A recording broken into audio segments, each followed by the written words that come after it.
Hi everyone, my name is Soua Vang and I am the video specialist here at the MRAA. Today's day and age is all about video. I'm sure you've seen more videos in one day than you do photos scrolling through the internet. Videos have become a large factor on the success of many businesses and should be considered something that you implement into your dealership's marketing. Now I know not everyone has expensive video equipment, and that's okay. All you really need to start is with something that's probably in your pocket right now. Yes, your phone. Today I want to help and give you some tips that I think you should consider when shooting with your phone. I know many of you would often use your front-facing camera to record anything talking related. Where you sit in front of the camera or just filming yourself doing things. People tend to do this when they see themselves and make sure that they look good doing what they're doing and to make sure that they're in view of the camera. While those are good talking points to using your front-facing camera, your front-facing camera is actually not as good quality as your back-end camera. The sensors are different, thus having a decent quality change. Most likely you won't be able to take full advantage of your phone's incredible video capabilities only using your front-facing camera. Your back camera is where all the best specs are, and you'll be able to shoot things like 4K up to 240 frames a second, which we'll talk about next. Now I know this is going to be a topic that may confuse you, but bear with me.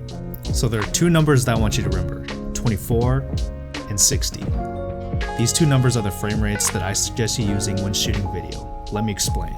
24 frames emulates the most natural look similar to what your eyes see. If you end up wanting to slow down your videos, 24 frames in your videos will look really choppy and unprofessional, which a lot of people tend to do. 60 frames is the one that you would want to use when slowing down your footage. If you're editing videos in a different program, you could cut the speed down by 50%, giving you that slow motion look. To change these, just go to your camera settings and look for your video settings. If your phone has a built-in slow motion, by all means, use that instead. When shooting, I highly suggest you turn on your camera's grid. This grid helps you frame your shots better and keeps your subject in the area of your camera as the center point. This is generally called the rule of thirds. Basically what it means is that you just want to imagine splitting up your image into thirds. Wherever your subject is, you want them to be at these two intersecting lines of the center, or be in the center.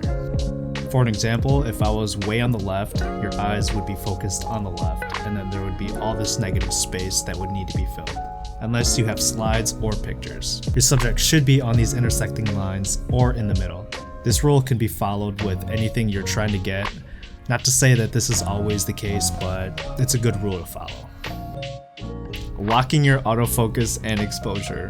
Locking your autofocus and exposure is a great way to keep your subject in focus, as well as locking in your exposure in your camera so that the lighting doesn't change on you.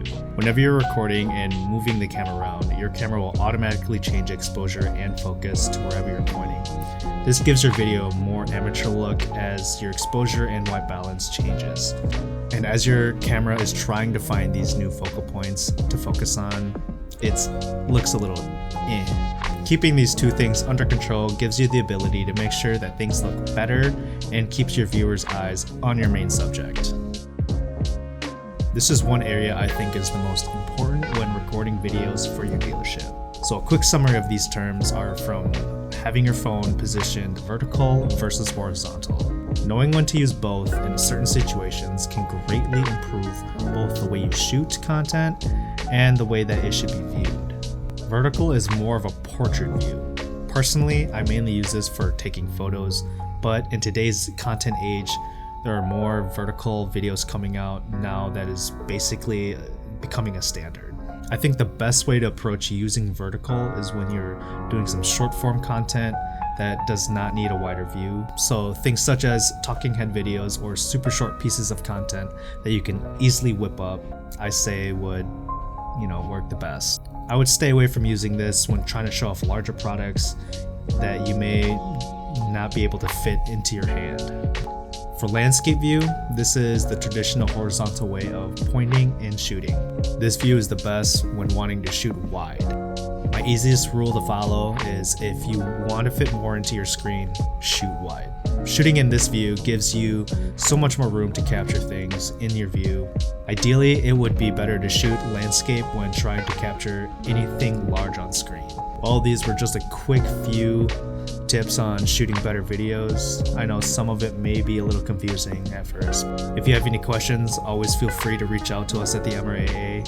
Again, I hope these tips helped you out, and I hope to see some awesome videos from many others.